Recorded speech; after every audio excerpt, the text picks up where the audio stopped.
Morning. Today I'm going to show the new Dynasty 210. I finally got this thing in after a 6 or 7 week wait and had quite the snafu when it showed up. I ended up putting a plug on it, powering it up, and it would just give me error messages and then shut itself off and kind of just didn't really function at all.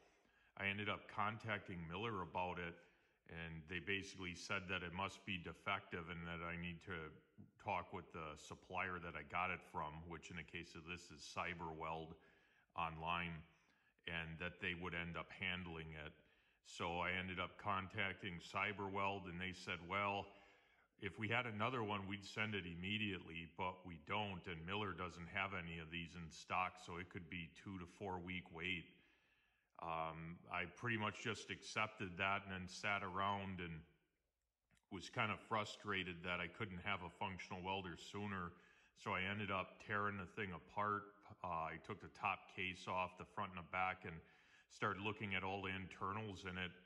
And after like 15, 20 minutes of looking at everything and kind of trying to troubleshoot, I found a cable, a ribbon cable for communication to one of the boards inside with capacitors on it. Was never hooked up from the factory. So I know that it wasn't hooked up because of the way it clips in. It just was kind of set in the area and was never hooked up. So someone during the assembly forgot to do that, which is kind of unfortunate. You would think that these things would be all tested when they were completed on assembly line, but who knows, it was missed. Not the end of the world. I fixed it. And it works great now, and I've used it for a few hours already, and so far I have no real complaints.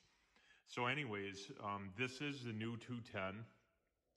I do believe that this is replacing the previous model, and they will no longer be selling the previous model once they clear all of them out of their inventory. Could be wrong on that. This is a 210. The 280 became the 300 amp machine. The Dynasty 400, as far as I know, that's staying the same, at least for the time being. That does not have the LCD display on it as of yet. So right now it stays the same.